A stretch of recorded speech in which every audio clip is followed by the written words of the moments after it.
I hit my husband for having the audacity to bring up the neglect I showed our own son. He has not spoken a word of love to me since, is slowly walking away from everything we built over 22 years, and the only thing standing between us is the truth I refuse to face. My husband said good morning to me yesterday. Just those 2 words. Good morning. No honey. No babe. No smile. No hand on my shoulder as he passed the coffee maker. Just good morning. The way you greet a coworker you don't particularly like but have to share a break room with. That's what I am now.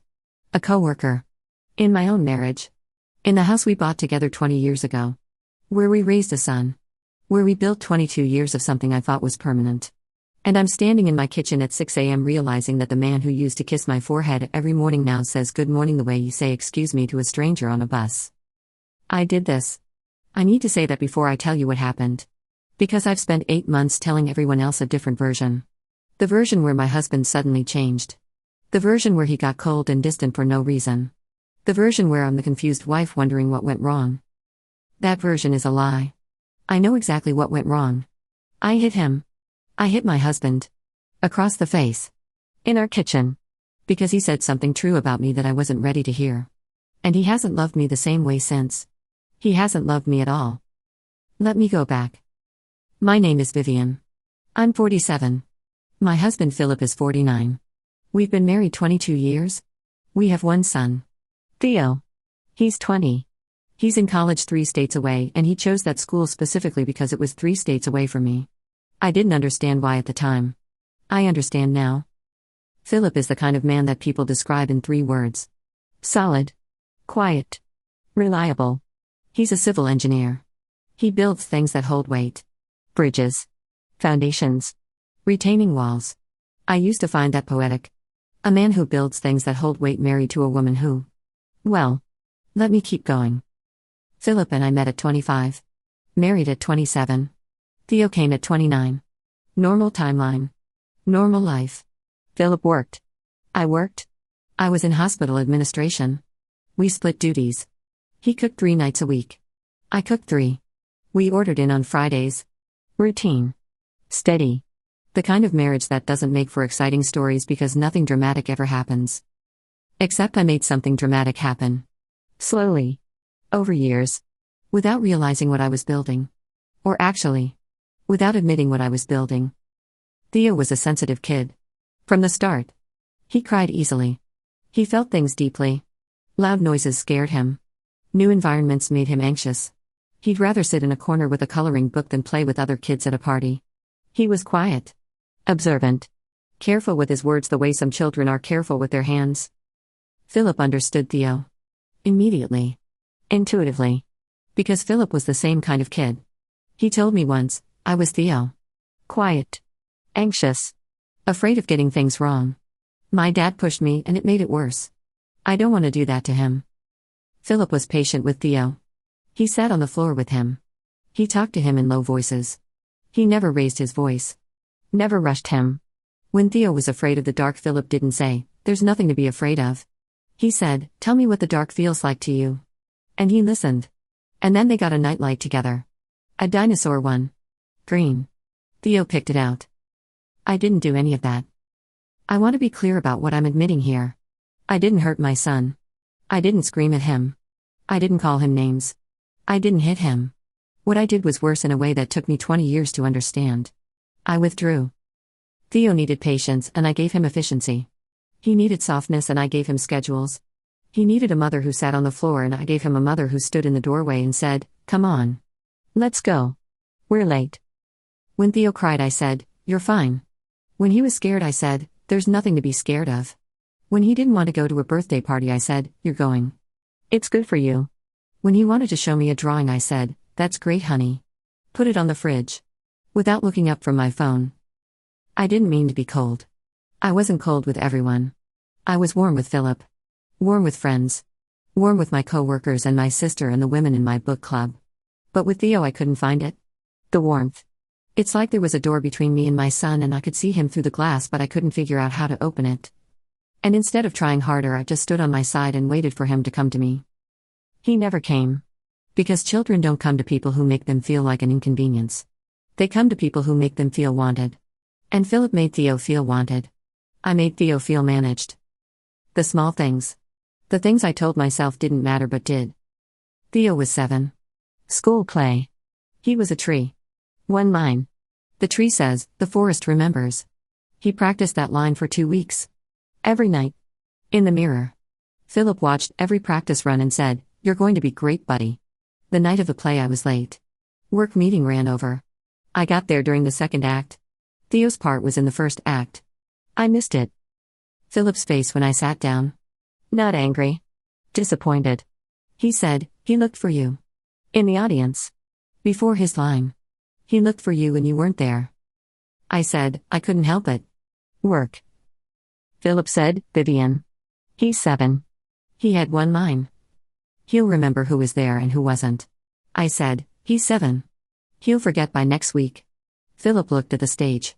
He said, no he won't. He didn't forget. 20 years later in therapy Theo brought up the school play. I know because Philip told me. Not to hurt me. Because he wanted me to understand the weight of what I thought was small. Theo was 10. He won a reading competition at school. Came home with a certificate and a trophy. Small trophy.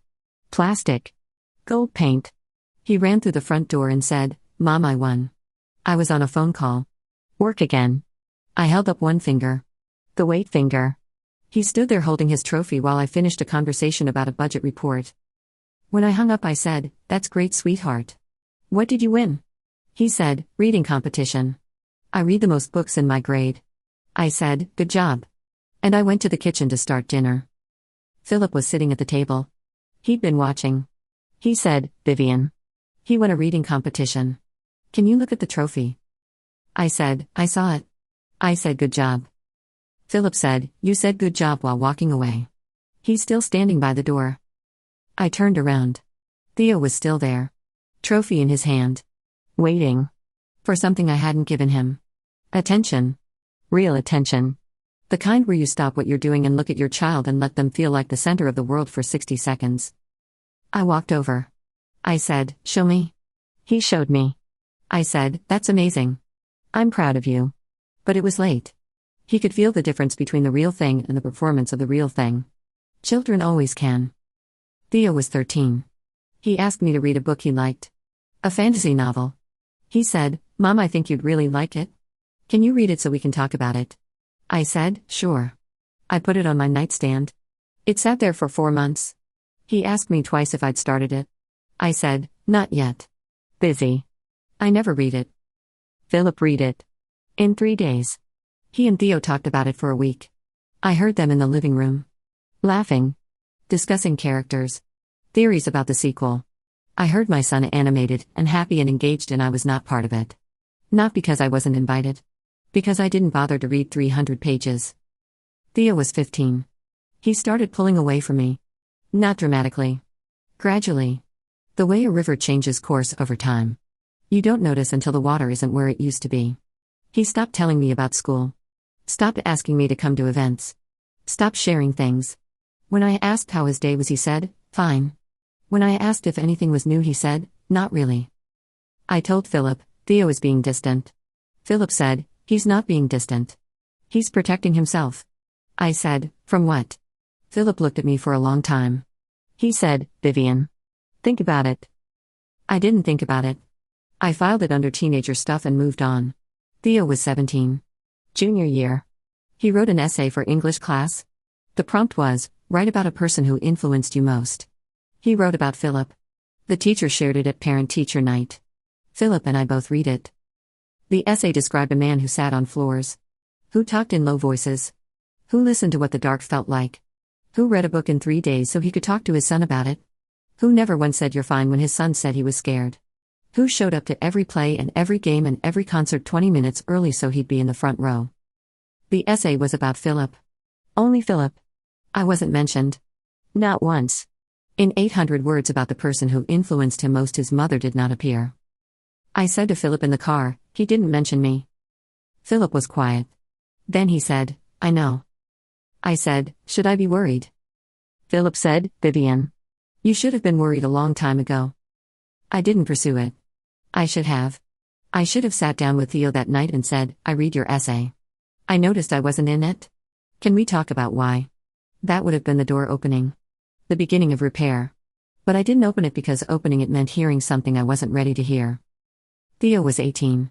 He applied to 6 colleges. The farthest one was 900 miles away.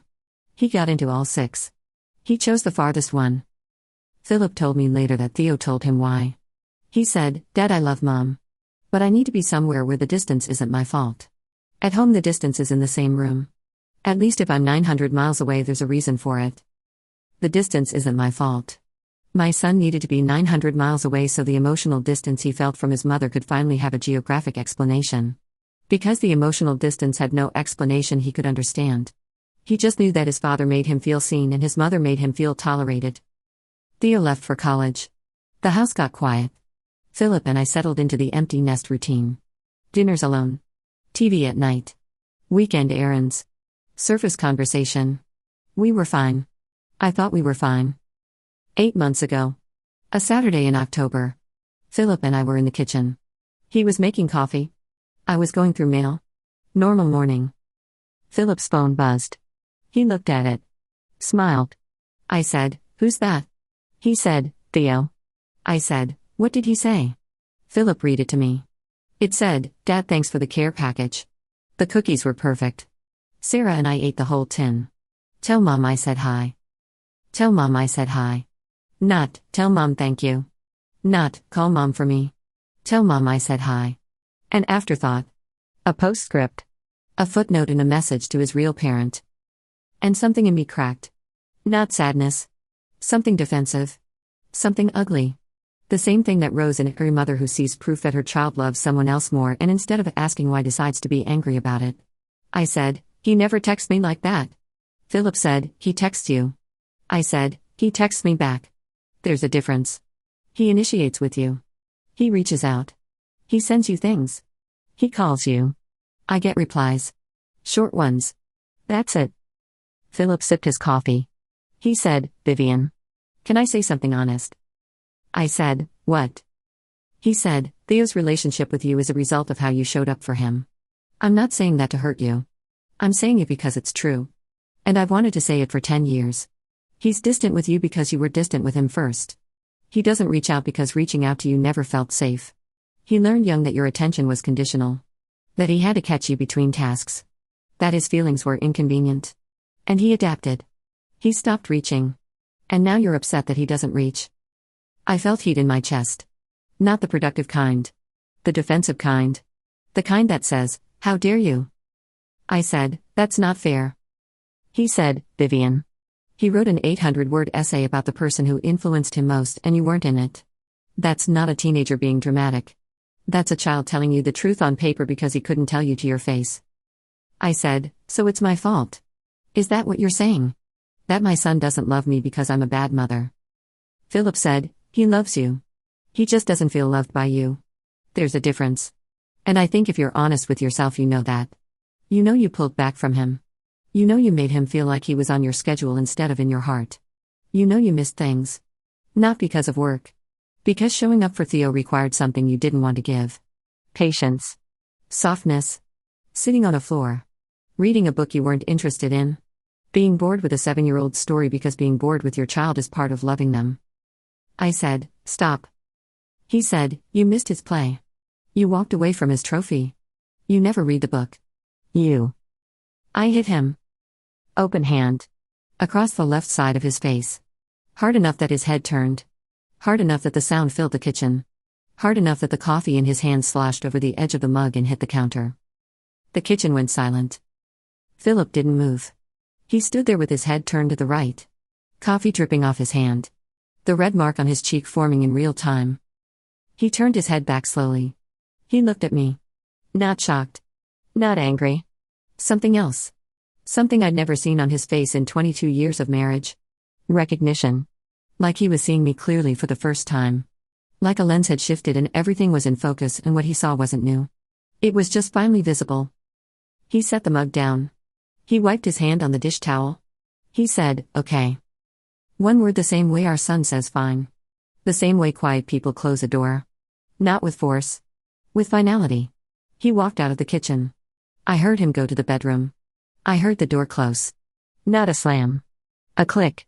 I stood in the kitchen with my hands still raised halfway in the shape of my own violence ringing in the air. I hit my husband. Because he told me the truth about my son. Because he named the thing I'd been running from for 20 years. Because he said out loud what the essay said silently. What the distance said silently. What the three-state college said silently. I hit the only person who ever tried to help me see it. He came out of the bedroom 20 minutes later. Changed clothes. Car keys. He said, "I'm going to my brother's." He left. He came back the next night. Late. I was in bed. He slept in the guest room. Didn't explain. Didn't argue. Didn't reference what happened.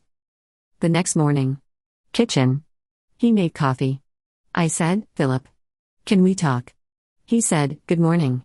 Poured his coffee. Went to the garage. Started working on something. I heard a saw.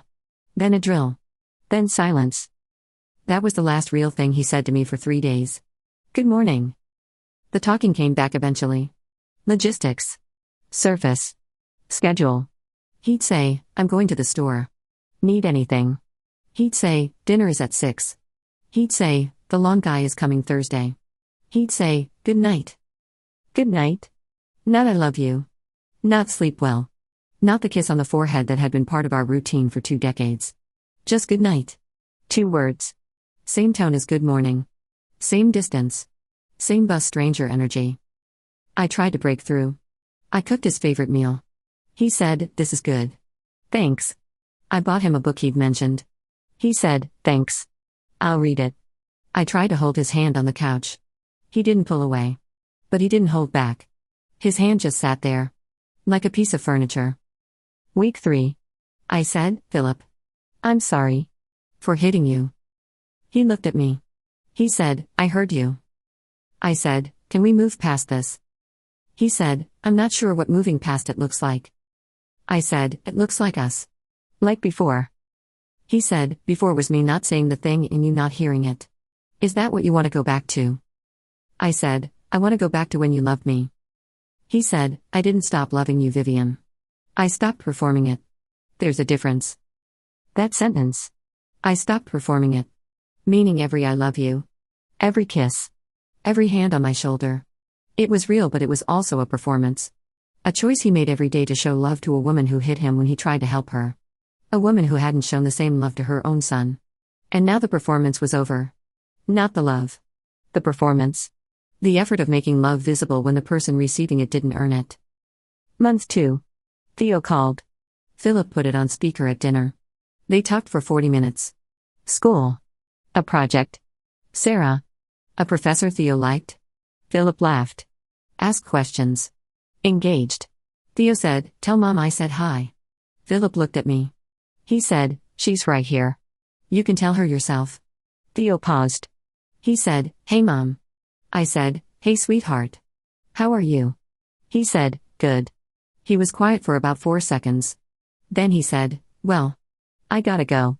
Talk to you later, Dad." Talk to you later, Dad. Not parents. Not you guys. Dad. I was in the room and he still directed his goodbye to his father. Philip hung up. He didn't comment on it. He didn't need to. The silence said everything. Month 4. Philip started spending weekends at his workshop. He builds furniture. Always has. It was a hobby. Now it was becoming a lifestyle. He'd leave at 7 a.m. Saturday. Come back at 6 p.m. Sunday same thing. I spent weekends alone in a house that used to feel full. I said, "You're spending a lot of time at the shop." He said, "I'm building a bookshelf. For Theo's apartment." A bookshelf. For the son who loved books. For the son whose reading trophy I walked away from. Philip was building furniture for Theo's future while I sat in the house wondering why the present felt empty. Month 5. I went to therapy. First session, the therapist asked what brought me in. I said, "My husband is withdrawing from me." She said, "Why do you think that is?" I said, "I hit him." She said, "Tell me more." I told her. Everything. The hit. The essay. The play. The trophy. The book I never read. The 3-state college. All of it. She said, "Vivian. You've described 20 years of emotional distance from your son and you're in my office because your husband is withdrawing from you. Not because your son already did." I said, "What do you mean?" She said, "Your son withdrew from you years ago. Gradually. Completely. He moved 900 miles away. He doesn't initiate contact. He writes about his father as if you don't exist. That withdrawal happened slowly enough that you adapted to it. You accepted it. You filed it under normal. But when your husband started withdrawing the same way, you panicked. Because Philip's love was the one you counted on. Philip's love was the one that made you feel like a good person. Like a good wife. Like a good mother. And now that mirror is gone and you're looking at yourself without it. I sat with that for a week. She said, the hit is serious. We need to address it. But the hit isn't the disease. It's a symptom. You hit Philip because he named the truth you'd been hiding from for 20 years. That your son doesn't feel loved by you. And instead of sitting with that pain and doing the work of understanding why you converted it to rage and directed it at the one person trying to help you. That's what we need to work on. Not the marriage. You. The person inside the marriage.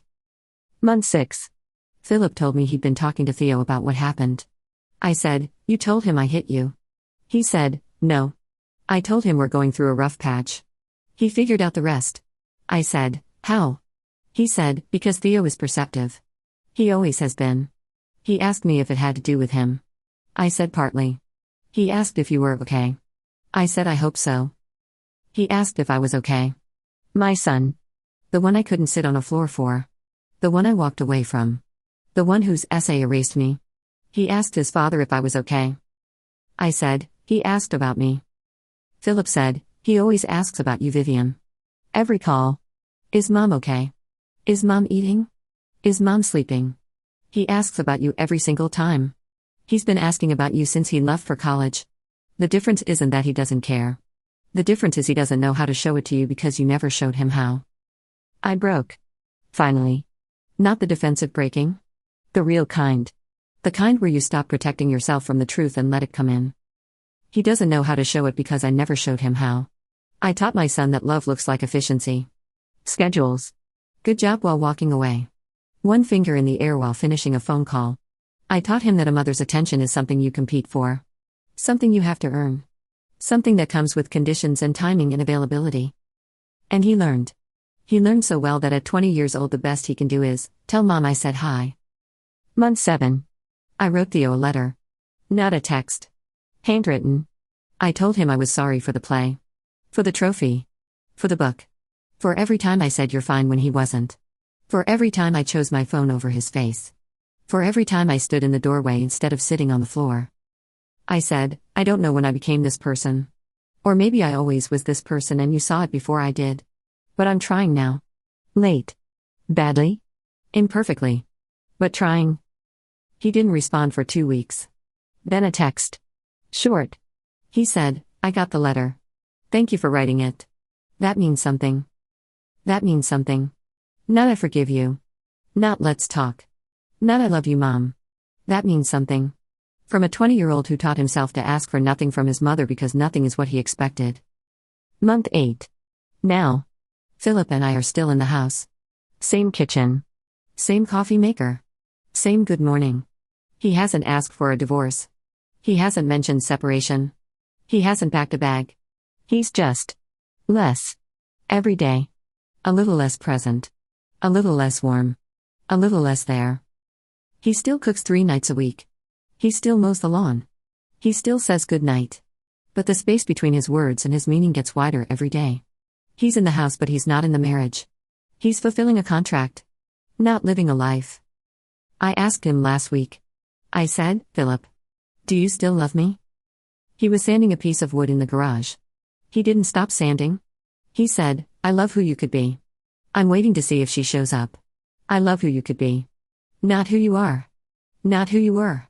Who you could be. He's married to a possibility. A version of me that might exist if I do the work. And he's willing to wait. But he's not willing to pretend. The bookshelf is finished. It's beautiful. Oak. Hand-carved details on the sides. He's driving it to Theo's apartment next month. A 14-hour drive. One way. To deliver a bookshelf he built with his hands for a son who loves books because his father sat on the floor and read with him. I asked if I could come. Philip paused. He said, I think Theo would like it if you came. But Vivian. If you come you have to be present. Really present. Not the version of present where you check your phone and say that's great and stand in the doorway. You have to sit on the floor. Literally or not. You have to sit on the floor. I said, I'll sit on the floor. He said, we'll see. We'll see. From a man who used to say I love you every morning. From a man whose forehead kiss was as reliable as sunrise. We'll see. Conditional. Cautious. The way you treat someone who has hurt you and hasn't fully proven they've stopped. I hit my husband.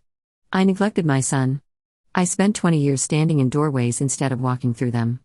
I chose efficiency over empathy. Schedules over softness. My phone over my child's face. And when the one person who loved me enough to tell me the truth finally said it out loud, I answered him with violence.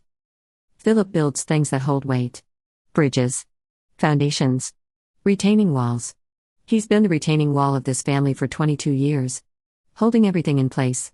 Quietly. Without asking for recognition. I cracked that wall. With an open hand. In our kitchen. Over a truth I should have heard 10 years ago. He's still here. Still in the house. Still making coffee. Still saying good morning. But the wall has a fracture now. And I'm the one who put it there. I don't know if Philip will stay. I don't know if Theo will ever call me the way he calls his father. I don't know if the letter I wrote matters or if it's too late or if 20 years of doorways can be undone by one woman finally willing to sit on the floor. I know this. My son wrote 800 words about the person who shaped him. And I wasn't in them. That's not his failure. That's my confession. And the man who was in those 800 words. The man who sat on floors and talked in low voices and read books in 3 days and built a bookshelf with his hands. That man said good morning to me yesterday. Just good morning. And I deserved exactly that much.